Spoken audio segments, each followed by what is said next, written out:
கிராமத்துல அக்கா தங்கச்சி 2 பேரும் வாழ்ந்து வந்தாங்க. அக்கா பேரு மல்லி, தங்கச்சி பேரு நிலா. அக்கா மல்லி கொஞ்சம் கருப்பா இருப்பா.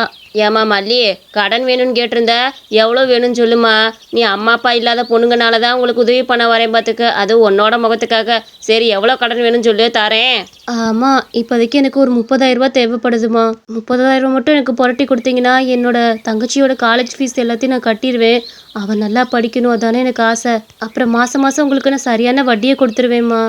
உன் தங்கச்சிக்காக நீ எவ்வளோ பாடுபட்டுக்கிட்டு இருக்கம்மா, உனக்கு கொடுக்காம இருப்பேனா? இந்த காலத்தில் எக்கேடோ கெட்டு போட்டும் கூட பிறந்தவங்களாம் என்னன்னு கேட்குற உலகம் இது. அப்பேற்பட்ட உலகத்தில் உன்னை மாதிரி ஒரு பொண்ணு இருக்கிறதுலாம் ரொம்ப ஆச்சரியம்தான். சரிம்மா, நான் கடன் கொடுக்குறேன்னு. அம்மா ரொம்ப நன்றி. இருங்க, ஒரு மாம்பழ ஜூஸ் குடிச்சிட்டு போகலாம். வெறும் 20 ரூபாய் தான், ஆனால் உங்களுக்கு ஃப்ரீயை தான் நான் தருவேன்னு. இந்தாங்க குடிச்சிட்டு போங்க. அங்கேருந்து கடன் கொடுக்க வந்த பாட்டி அந்த மாம்பழ ஜூஸை குடிச்சிட்டு கிளம்புனாங்க. அக்கா, இன்னைக்கு எங்கள் காலேஜில் பேரண்ட்ஸ்லாம் வர வச்சு ஒரு மீட்டிங் நடத்த போகிறாங்களாக்கா. ஐயோ, எனக்கு அதை நினைச்சாலே பயமா இருக்குது. என்ன நிலா, அக்கா எதுக்கு உன்னை திட்ட போறேன்? என்னமோ ஸ்கூல் போன மாதிரி பயந்துட்டு இருக்கிற. பேரண்ட்ஸ் மீட்டிங்கா வைக்கிறாங்க. ஸ்கூல்ல பேரண்ட்ஸ் மீட்டிங் இருக்க குழந்தை கூட இப்படி பயப்படாது. அக்கா உன்னையும் அப்படிலாம் திட்ட மாட்டேன். நீ எப்படி இருந்தாலும் நல்லா படிச்சிருவேன்னு தெரியும் நிலா, நீ எதுக்கு பயப்படுற? ஐயோ, என்னோட பயம் அது கிடையாதுக்கா. தயவு செஞ்சு நீ என்னோட காலேஜுக்கு வராத. நீ கருப்பா இருக்கேன்னு எல்லாரும் என்னை வம்பிழுப்பாங்க. காலேஜ்ல என் பேரே வேற. நிலா எப்போ ஜொலி ஜொலிச்சிருப்பான்னு சொல்லுவாங்க. உன்னை மட்டும் பார்த்தாங்க, இப்படி கருப்பா இருக்கவளுக்கு நிலா வந்து தங்கச்சியாண்டி அப்படின்னு சொல்லி பேச ஆரம்பிச்சிருவாங்க. அதனால தயவு செஞ்சு நீ வராதக்கா. இது தான் நான் உங்ககிட்ட சொல்லலாம்னு யோசிச்சுக்கிட்டே இருக்கிறேன். நீ எதுவும் நினைச்சுக்க வந்தா சொல்லல, ஆனா தயவு செஞ்சு வந்துடாது. என்ன அப்படியாம்மா? நான் கருப்பா இருக்கிறது உனக்கு பிரச்சனைனா கண்டிப்பா நான் வரமாட்டேன் நிலா. நீ தைரியமா இரு. என்ன, நான் உன்னை எந்த தொந்தரவும் பண்ண மாட்டேன். என்னால உனக்கு எந்த அசிங்கமும் வரக்கூடாது. கிளம்புமா நீ. என்னதான் அப்படி பேசியிருந்தாலுமே அவள் தன்னோட தங்கச்சினால எல்லாத்தையும் தொடச்சு விட்டு திரும்பவும் அவன் வழியெல்லாம் மறந்துட்டு வேலை பார்க்க ஆரம்பிச்சிருவா. ஏம்மா மல்லி, உன் தங்கச்சிக்கு ஒரு நல்ல வரன் கேட்ட பத்தியா? நல்ல பணக்கார சம்பந்தம் பார்த்துக்க. ஆனா என்ன, உனக்கு தான் ஒரு நல்ல வரன் அமைய மாட்டேங்குது. உனக்கு ஒரு நல்ல வரன் அமைச்சுன்னா 2 பேர் கல்யாணமும் ஒரே மேடையில் வச்சுக்குவீங்க. நான் எங்கெங்கேயோ தொலைவி பார்க்குறேம்மா. நீ கருப்பா இருக்கனால யாருமே கல்யாணம் பண்ணிக்க முன்னு வர மாட்டாங்க பார்த்துக்க. அப்படியே முன் வந்தாலும் சீர்கீரெல்லாம் நிறைய கேட்குறானுங்க. மல்லி, நீங்க ஒண்ணு இதை நினைச்சு கவலைப்படாதீங்க. உங்க மனசுக்கு ஏத்த நல்ல மாப்பிள்ள சீக்கிரமே அமைவான். இந்த காலத்துல வேணா இப்படி எல்லாம் பொண்ணு பார்த்து கல்யாணம் பண்றாங்க. ஆனா உண்மையாலே மனசை பாக்குறவங்களும் சில பேர் இருப்பாங்கல்ல, அவங்கள நிச்சயம் ஒருத்தவங்க உங்களுக்கு கிடைக்கதான் போறாங்க. கவலைப்படாதீங்க. இல்லையா, அவ கவலைப்படுற ஆளே கிடையாது தெரியுமா? தன்னோட தங்கச்சி நல்லா இருந்தா போதும் அவளுக்கு. அது மட்டுமே போதும் அவளுக்கு வாழ்க்கையில. வேற எதுவுமே அவளுக்கு தேவை கிடையாது. இதெல்லாம் நினைச்சு வருத்தப்படுறவ கிடையாது பார்த்துக்க மல்லி. சரி மல்லி, ஆளுக்கு ஒரு மாம்பழ ஜூஸை போட்டு கூட நாங்கள் குடிச்சிட்டு கிளம்புறோம். அங்கே இருந்தவங்க அந்த மாம்பழ ஜூஸை வாங்கி குடிச்சிட்டு கிளம்புனாங்க. என்ன நிலா, சீக்கிரம் வந்துட்ட? என்ன விஷயம்? ஏன் இப்படி மூச்சு வாங்க வந்துட்டு இருக்க? என்னம்மா? அக்கா, நீ வெளியே மார்க்கெட் கிளம்புனா கிளம்பு. நான் கொஞ்ச நேரம் நான் மாம்பழ ஜூஸ் கடையை பார்த்துக்கிறேன். என் ஃப்ரெண்ட்ஸ் எல்லாம் வராங்களாம். உன்னை பார்த்தாங்கன்னு வச்சுக்கோ, அவ்வளோதான், என்னை வம்பிழுத்தே தீர்த்துருவாங்க. கருப்பியோட தங்கச்சின்னு. இது பார்த்தாதானே காலேஜ்ல எல்லாம் கூட வம்பிழுப்பாங்க. எனக்கு கூட அது ப்ரெஸ்டீஜ் குறைச்சலாம் இருக்குக்கா. தயவு செஞ்சு நீ கோச்சிக்காம மார்க்கெட் கிளம்பு. எங்கள் அக்கா எங்கன்னு கேட்டா நான் ஏதாவது சொல்லி சமாளிச்சுக்கிறேன்க்கா, ப்ளீஸ்க்கா. பரவாயில்ல நிலா, நான் மார்க்கெட் போகணும். நான் கிளம்புறேன். என்ன?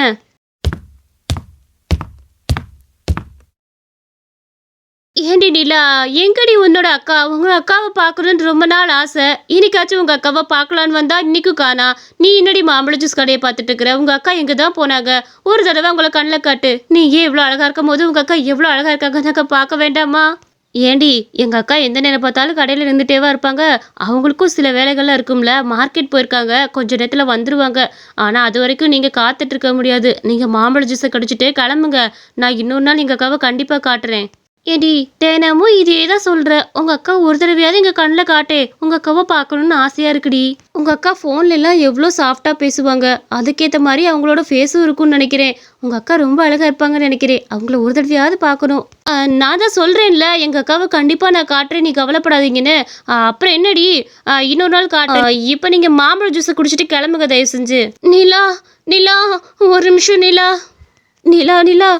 அங்கே ஒருத்தவங்க என்கிட்ட வந்து ஒரு மாதிரியாக பேசுகிறாங்க நிலா. அந்த பையன் யாரை தெரில. அது வந்து நான் எப்படி சொல்லுவேன்னு தெரில நிலா. ஐயோக்கா, இங்கே இதுக்கு வந்து என் ஃப்ரெண்ட்ஸ் எல்லாம் நின்றுட்டுருக்காங்க. அப்போ உங்ககிட்ட முதக்கா ஏக்கா அப்படி பண்ணி தொலைக்கிறேன். உன்னை காட்டக்கூட இருந்தாலும் நான் இவ்வளோ பண்ணிட்டு இருக்கேன். இதுக்குக்கா வந்து நின்றுட்டுருக்க? அவ்வளோ போ, தயவு செஞ்சு யாராவது எதை கேட்டு போகிறாங்க. தயவு செஞ்சு அப்புறமேல சொல்லுக்கா, கிளம்புக்கா முத. ஏண்டி நிலா, இவங்க யாரு? இவங்க எதுவும் உங்கள் அக்காவாடி? இவங்கள நாங்கள் முன்ன பின்ன பார்த்தது கூட இல்லை. இவங்க யாரடி நிலா? அதுவாம்மா, நான் வந்து நிலாவோட வீட்டு வேலைக்காரி. எங்கள் வீட்டு வேலைக்காரிடி இவங்க. இவங்களுக்கு ஏதோ பிரச்சனை போடல, அதனால தான் சொல்லலாம்னு வந்திருக்கிறாங்க. இந்த மாம்பழ ஜூஸ் கடையை கூட அடிக்கடி இவங்க தான் நாங்கள் இல்லாதப்போ வந்து பார்த்துக்குவாங்க. எங்கள் வீட்டில் வேலை செய்கிறவங்க தான். அப்படியாடி நிலா? வேலை செய்கிறவங்களா? நான் கூட உங்கள் அக்காவோ நினச்சிட்டே பார்த்துக்கோ. சரிடி நிலா, நாங்கள் ஜூஸ் குடிச்சிட்டு கிளம்புறேன். இன்னும் எங்களுக்கு மணி வேற ஆயிடுச்சு. உங்கள் அக்கா வர வரைக்கும் வெயிட் பண்ணா எங்களுக்கு டைம் ஆயிரும், வீட்டில் திட்ட ஆரம்பிச்சிருவாங்க. நாங்கள் கிளம்புறேன் என்ன? அக்கா, உனி இத்தனை தடவை சொன்னேன் இங்கே வராதுன்னு. அவங்க மட்டும் பார்த்துருந்தாங்கன்னா என்னை எவ்வளோ கேலி கிண்டல் பண்ணியிருப்பாங்க. நல்ல வேலை உனி வேலைக்காரின்னு சொல்லி இப்படியே சமாளிச்சிட்டே பார்த்துக்கோ. வேமா சொல்ல போற என்னோட தங்கச்சின்னு அப்படி இப்படி சொல்லிடாத, என்னை வம்பிழுத்து தள்ளிடுவாங்க பார்த்துக்கோ. எனக்கு உன்னை வெளியே கூப்பிட்டு போகிறதுக்கே பிடிக்கலக்கா. இல்லைம்மா, நான் அப்படி நினைக்கல. நான் யதார்த்தமா சொல்ல வந்துட்டேன், மன்னிச்சுக்க. இனிமேல் எந்த சூழ்நிலையிலும் உன்னோட ஃப்ரெண்ட்ஸ் கிட்ட நான் உன்னோட அக்கான்னு சொல்லவே மாட்டேன். நீ சொன்ன மாதிரி வீட்டு வேலைக்காரனே சொல்லிக்கிறேன் என்ன?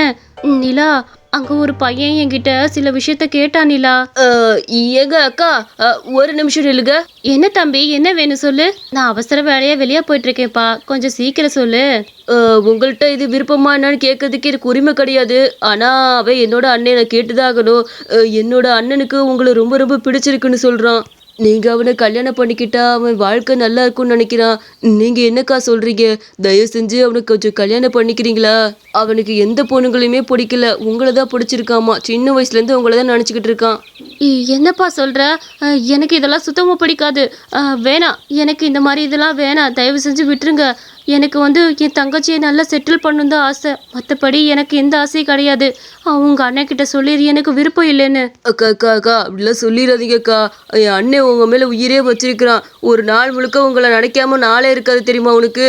அந்த அளவுக்கு உங்களை உயிருக்கு உயிரா நேசிக்கிறான். தயவு செஞ்சு முடிவெடுங்க. என்னப்பா நீ இப்படியே கேட்டுட்டு இருக்கிற? எனக்கு என்னென்னமோ தோணுது. தயவு செஞ்சு நீ விட்டு நான் முதல் இங்கே கிளம்புறேன். ஐயோ கடவுளே. அங்கேருந்து வேகமாக ஓடி போயிட்டா. இதுதான் விஷயமா? இதுக்கு போயாக்கா இவ்வளோ பாடுபட்டுக்கிட்டு இருக்கிற? இதெல்லாம் ஒரு மேட்ரா அந்த காலத்தில்? அந்த ஆளோட வீடு எனக்கு தெரியும், நான் கிளம்பி பார்த்துட்டு வரேன். ஏன்னா சுரேஷ், உங்க அண்ணனுக்கு கொஞ்சம் கூட டேஸ்ட் இருக்கா இல்லையா? போய் எங்கள் அக்காவையா காதலிச்சான்? என் அக்காவை பார்த்துருக்காரா முன்ன பின்ன? அவள் எவ்வளோ கண்ணங்கரேன்னு இருப்பான்னு தெரியுமா உங்களுக்கு? அவ்வளோ பிடிச்சிருக்குன்னு சொல்லிட்டு இருக்கிறீங்க? எனக்கு தெரியாது நிலா, என் அண்ணனுக்கு பிடிச்சிருக்குன்னு சொல்கிறான், அதனால தான் நான் கேட்டேன். அவங்க எதுவுமே பதில் சொல்லாமல் ஓடி போயிட்டாங்களே. ஏண்டா, இதெல்லாம் விட்டுட்டு ஒரு நல்ல அழகான வெள்ளையான பொண்ணை பார்த்து கல்யாணம் பண்ணி வைக்க சொல்கிறாங்க அண்ணனை. தேவையில்லாமல் எதுக்கு இதெல்லாம் பண்ணிட்டு இருக்காரு? போது நிறுத்திடலா, நீ பேசுறதெல்லாம் நான் கேட்டுட்டு தான் இருந்தேன். உனக்கு எவ்வளோ தைரியம்? உன் அக்காவே இப்படி சொல்லிக்கிட்டு இருக்கிற, உனக்கு மனசாட்சி இருக்கா இல்லையா? உன் அக்கா தான் உன்னைய படிக்க வச்சு எல்லாமே பார்த்துக்கிற, அது ஞாபகம் இருக்குல்ல உனக்கு? உண்மையை சொல்லவா? உன் அக்கா ஒவ்வொரு நாளும் நீ வெளியே போகிறதுக்கு கூட்டிகிட்டு போகிறதுக்குலாம் ஒரு மாதிரி அசிங்கமாக நினைக்கிறியே. உன் அக்கா அப்படி நினச்சிருந்தா இன்னைக்கு நீ உயிரோட கூட இருக்க முடியாது. உனக்கு 2 வயசு அப்ப இந்த கிராமம் முழுக்க வெள்ளைக்காலில் மிதந்துக்கிட்டு இருந்துச்சு. அப்போ நீயும் தான் மிதந்துட்டு வந்த. யாருமே இல்லாத என்னோட மல்லி இருக்கால, அவ தான் உன்னைய தூக்கி வளர்த்தா. அந்த வெள்ளத்துல இருந்து உன்னைய காப்பாத்துனது கூட அவ தான். அன்னிலிருந்து அவ உன்னை தங்கச்சியா நினைச்சு வளர்க்க ஆரம்பிச்சா. ஆனா நீ அவளுக்கு கொடுக்குற பரிசா இது? அவ மட்டும் தன்னை காப்பாத்திக்கணும், உன்னை காப்பாத்திக்க கூட நினைச்சிருந்தானா அன்னைக்கே நீ தண்ணியோட தனியா போயிருந்திருப்ப. அப்படி நினைக்காம இன்ன வரைக்கும் நீ என்ன பேசினாலும் தாங்கிக்கிட்டு உன்னைய தன்னோட தங்கச்சியா நினைச்ச வளர்த்துட்டு இருக்கால, அவளை சொல்லணும் எல்லாமே. என்ன சொல்றீங்க? என் அக்கா கூட பிறந்த அக்கா இல்ல, வளர்த்தக்காவா? ஆமா ஆமா, நீ அசிங்கம் சொல்றியே, அந்த அசிங்கம் தான் உன்னை தூக்கி வளர்த்துச்சு, ஞாபகத்துல இருக்கட்டும். கருப்பா இருக்கான்னு சொல்லி அவ எல்லா விஷயத்திலயும் ஒதுக்கி வைக்கிறியே, அவ மட்டும் இல்லைனா உன்னை எல்லாரும் ஒதுக்கி வச்சிருந்திருப்பாங்க. அக்கா அக்கா, என்னை மன்னிச்சிரு. இப்பதான் எனக்கு எல்லா உண்மையும் தெரிய வந்துச்சு. நீ என்னை அன்னைக்கு மட்டும் தூக்கி வளர்க்கலன்னா நான் உயிரோடவே இருந்திருப்பேன்னு தெரியலக்கா. உன்னை எந்த விதத்துல எல்லாம் நான் ரொம்ப அசிங்கப்படுத்திருக்கிறேன். உன் முன்னாடி பேச கூட எனக்கு தகுதி இல்லை. உன்னை போய் நான் இத்தனை நாள் ஒதுக்கி வச்சு பேசி இருந்திருக்கேன்னு. நீ எனக்கு எவ்வளவு நல்லது செஞ்சிருக்கிற. எல்லாமே அந்த தண்டபாணி அண்ணன் தான் சொன்னாங்க, இல்லைன்னா எனக்கு எதுவுமே தெரிஞ்சிருக்காதுக்கா. நிலாமா, நான் என்னைக்குமே உன்னை தப்பா நினைக்க மாட்டேன் நிலாமா. எனக்கு நீ தான் உசுறு. சின்ன வயசுல இருந்து உன்னை தூக்கி வளர்த்தது மட்டும் என் கடமை இல்லை. உன்னை நான் உயிரான்னு நினைச்சு பாக்குறேன். ரொம்ப நன்றிக்கா. நீ மட்டும் இல்லைன்னா நான் உயிரோட கூட இருந்திருக்க மாட்டேன். என்னை மன்னிச்சிரு எல்லாத்துக்கும். அக்கா, உண்மையிலே தண்டபாணி அண்ணன் ரொம்ப நல்லவங்க. உன்னோட விஷயம் எல்லாத்தையும் சொல்லி எனக்கு புரிய வச்சாரு. தயவு செஞ்சு நீ அவரை கல்யாணம் பண்ணிக்கோக்கா. ரொம்ப நல்லவரு. மல்லியும் தண்டபாணி அண்ணனை புரிஞ்சுக்கிட்டு அவங்களுக்கு ஏத்த மாதிரி கல்யாணமும் பண்ணிக்கிட்டாங்க. சரி நிலா, நீ நினைச்ச மாதிரியே அவர்கிட்ட போய் சொல்லிடு, சீக்கிரம் கல்யாணம் பண்ணிக்கலான்னு. அதுலேருந்து அவங்க வாழ்க்கையில சந்தோஷம் மட்டுமே நீடிச்சிருந்துச்சு. இந்த கதை உங்களுக்கு ரொம்ப பிடிச்சிருந்துச்சுன்னா மறக்காம நம்ம சேனலை லைக் பண்ணி சப்ஸ்கிரைப் பண்ணிக்கோங்க. இந்த கதையில உங்களுக்கு என்ன புரிஞ்சிச்சுன்னு மறக்காம நம்ம கமெண்ட் செக்ஷன்ல சொல்லிருங்க.